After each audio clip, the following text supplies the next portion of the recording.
The law of attraction plus sales has never really been done at scale. You've never had Yes. someone who's an expert in sales, who has a couple decades of experience, who is fusing this with metaphysical mindset and psychology. It's kind of the medicine. So in a way, it's the most controversial book. Welcome to the Deep Specialization Podcast, the show where we blend focus, strategy, and client intimacy in order to scale and simplify our businesses and our lives. I'm your host, Corey Quinn. Let's jump into the show. Today, I'm joined by Justin Michael. He's an executive coach. He's also the best-selling author of Sales Superpowers, and he's the co-founder of Hard Skill Exchange. Welcome, Justin. Thanks for having me. I'm excited to be here and excited about your show and your book and your approach. So yeah, this will be great. Awesome. I'm super excited as well. This is actually our first time engaging on Zoom and on a podcast. We've connected probably for the last couple of years over LinkedIn and a couple other platforms. So I'm excited to finally get an opportunity to interview you and learn a little bit more about your process, your perspectives, your mindsets on all things sales. So before we jump into that, could you just quickly introduce yourself to the audience, give people a little sense of what you are up to?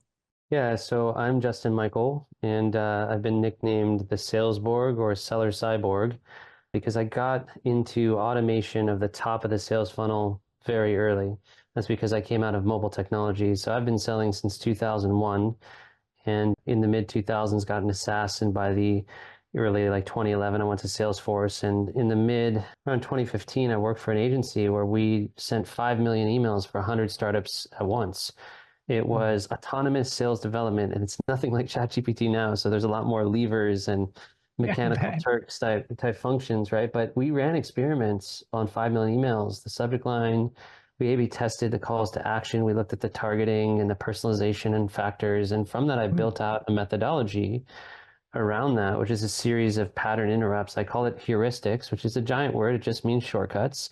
And what I found, kind of like Bob Ross and the Happy Little Trees, is that formulas and frameworks are far stronger than templates.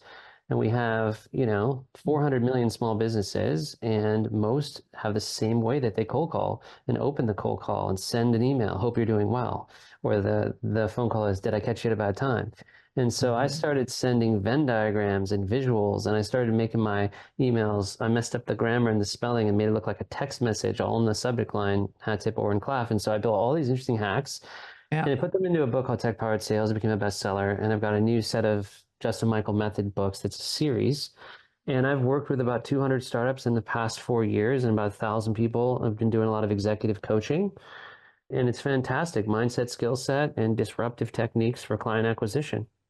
And so when you were there at that agency, you sent the 5 million emails. You mentioned that was sort of the genesis for starting, building your own methodology. Is that fair? Yeah. I discovered some of the phone techniques myself because I was on a phone for like 20,000 hours. People say, how is that even possible? But in the old era, right, you would sit in a cubicle and call 14 hours a day. There was no I did that. sequencer. Back in the day, the grind, you just like Red Bull and you sit there and you'd call out of the yellow pages. I mean, it was very Cro-Magnon, but Yeah. it gave you a certain work ethic and appreciation for talking to people and getting past the gatekeeper. And those skills are still powerful now because we're in an era where email's becoming more restricted, LinkedIn's restricted, there's Yeah. robodialer, and it's good in a way, but it's very hard to break through. And I really focus on opening as the new closing. Like, what are these techniques and rigor we need here to predictably get customers, get the conversations, get to the first meeting?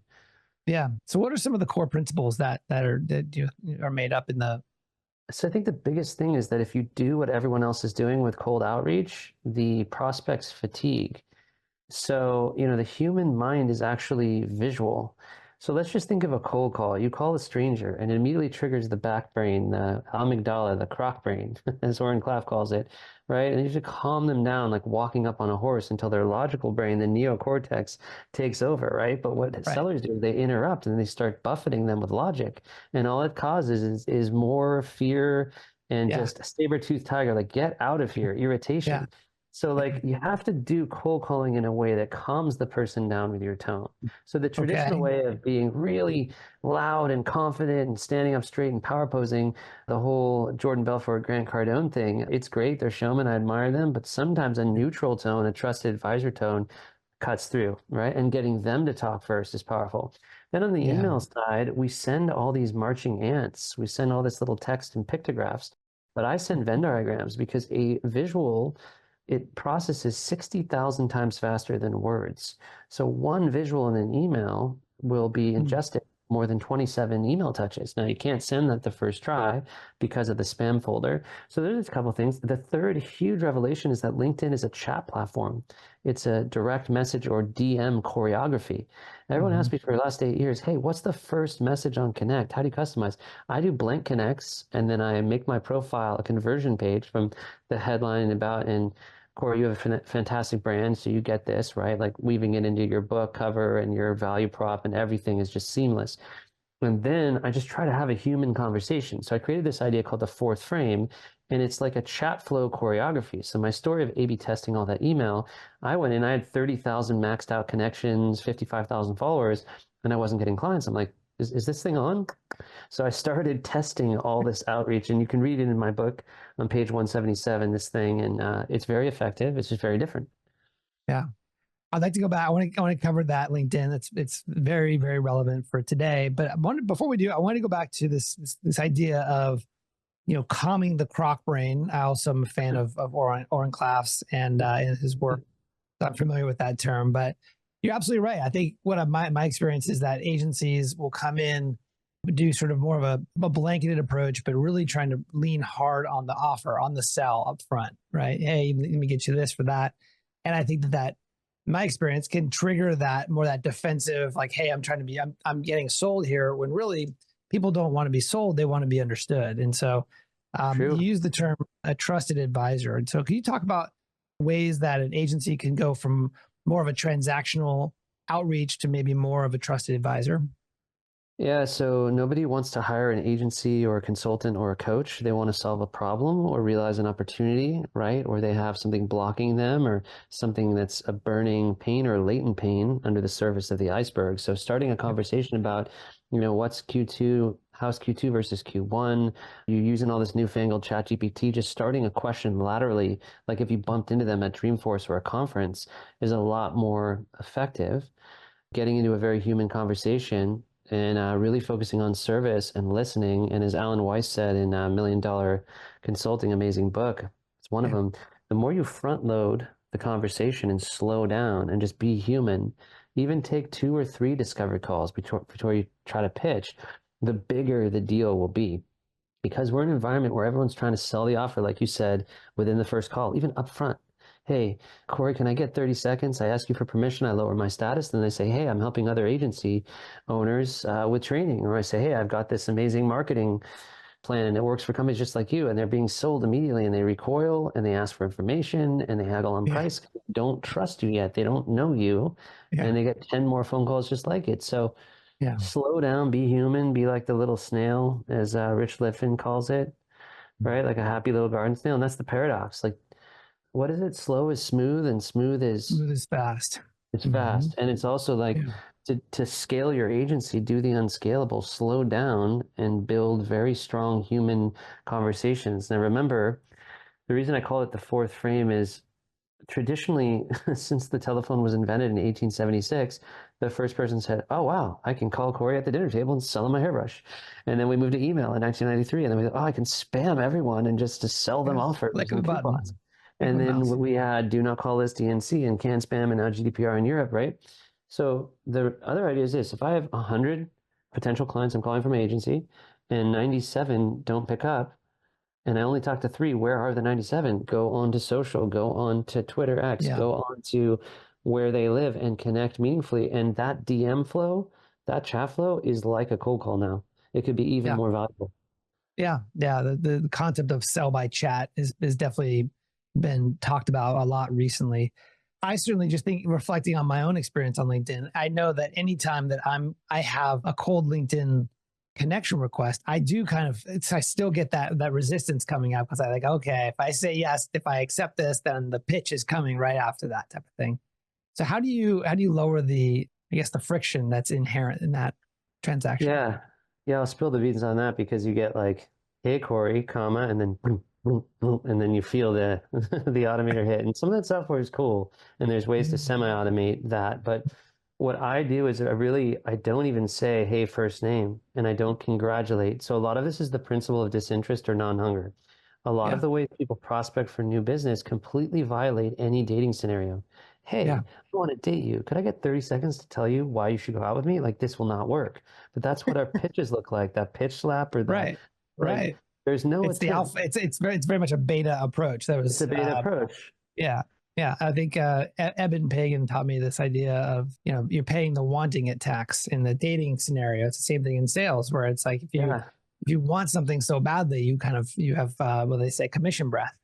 You repel it, right? So, but then there's this other school, and I worked for LinkedIn, the Empire State Building, where it's like, well, I'm going to go on Corey's page, and I see that he likes Tony Robbins, and he likes to hike, and wow, he was in Austin recently, and I'm just going to mention that, and then you're going like, friend zone, like, are you wasting my time, right? So there's two graphs. There's the economic, right? There's the economic graph of LinkedIn, and then there's the social Facebook, Instagram stuff. And people Yeah. are busy and they have something, their objective. They don't work. They're not playing all day. They're working. They're away from their families. They don't need another friend. They don't need a steak dinner. So you need to find something on their profile that is work relevant, work specific, and that's where hyper personalization comes in. So I go, Yeah. perfect. If I want to get to Corey Quinn, he's got a ton of podcasts. Let me listen to a few and say, hey, Corey, last Thursday at minute 7 and 15 seconds, the comment you made about AI, that was genius. I put the quote in there. I'm like, we have a technology that can support what you're trying to do with that. Can we get a meeting? And I have such a higher ability to do that because I had a friend who tried to make a tech to be able to parse podcasts, do that, but right now the machines can't do it.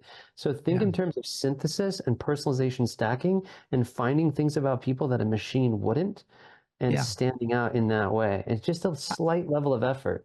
Hey, it's Corey. I hope you're enjoying this episode. And I want to let you know that I have a new best-selling book that has just come out that gives you my proven system to escape founder-led sales. It's called Anyone, Not Everyone, and it's been endorsed by Aaron Ross, April Dunford, Dr. Benjamin Hardy, John Ruhlin, and many others. If you'd like to get the audiobook absolutely for free, there's a link below in the description, or you could simply go to anyoneNotEveryone.com and start listening right now. I had a great cold LinkedIn outreach yesterday. It was a guy who reached out and he messaged me on LinkedIn, and he had a small message and then a screenshot. And the screenshot was his 5-star review of my book. Awesome. That he has. It was a verified purchase. And as an author, you understand the value of that. Oh, yeah. And so, yeah, I never met this person. And he's like, hey, just, want to share that I loved your book. And, this is the thing that I help out with. And I'm like, okay, all right. I showed my wife, like, this guy, he took 2 minutes or probably more to do that, right? Hopefully more. And it shows a lot of intention. And it definitely got so much of caught my awareness in a way that was like, okay, this guy certainly is being intentional about reaching out and trying to build a connection here. So that stood out to me. Yeah. So I instruct my clients to send books. So maybe send Corey's book, but then what you do is take the book, go to page 75, put a post-it, take a picture of the book and the post-it, send the book in the mail. It's like I had this client who was doing wealth consulting for retirement. He was sending somebody else's book and he got a meeting that way. But it's getting outside the box is really good too. I mean, I'm just a student of every possible way to get a meeting. So I like all that Stu Heineck and Dale Dupree stuff too is really interesting to me. I've done a lot of stunts there. If you FedEx people, like you got a client you got to get in front of, you pay $32, send a FedEx. Like I was sitting in a board meeting with my CEO and in walks the FedEx person and she takes it, she opens it in the middle of the meeting and I'm going like, this is gold. I can just get to the CEO's hand. Yes. I'm just FedEx. So I was working at this corporation. They gave me like 50 FedExes and then built this analytics report. The other really big thing as an agency or trying to get client acquisition is what can you give? Right. And Hormozi does talk about this. What's a give that they'd pay for? Is it like an ebook, a white paper guide, but not something that's generic and obvious, something that actually has tools that will help them, right? Is it analysis, a scorecard? Is it a tool? Is it an ROI calc? Is it an assessment, an audit, something? And then you can give that to people. For me, I have all these codex guides, which sound like ancient religious text. It's a hilarious word. It stands out like everything, like this hat. Yeah. But people read them like, gosh, I would have paid for that. And that gets them, into a conversation with me. I learned this from Katie Power and Associates, the crisp $1 bill and then the huge survey. And then you're like, I want to burn this bill, but I can't. At my last in-house company, Scorpion, which we would spend half of our budget on gifts. That was a big part of our go-to-market, sending out gifts to cold prospects to kind of do the pattern interrupt, but in a way that was genuine and that conveyed that we were trying to build a long-term relationship versus try and trick them into getting on a sales call with us. So I'm very, very familiar and fond of that approach as well. When it comes to list building, how do you approach list building or how do you recommend your clients approach list building?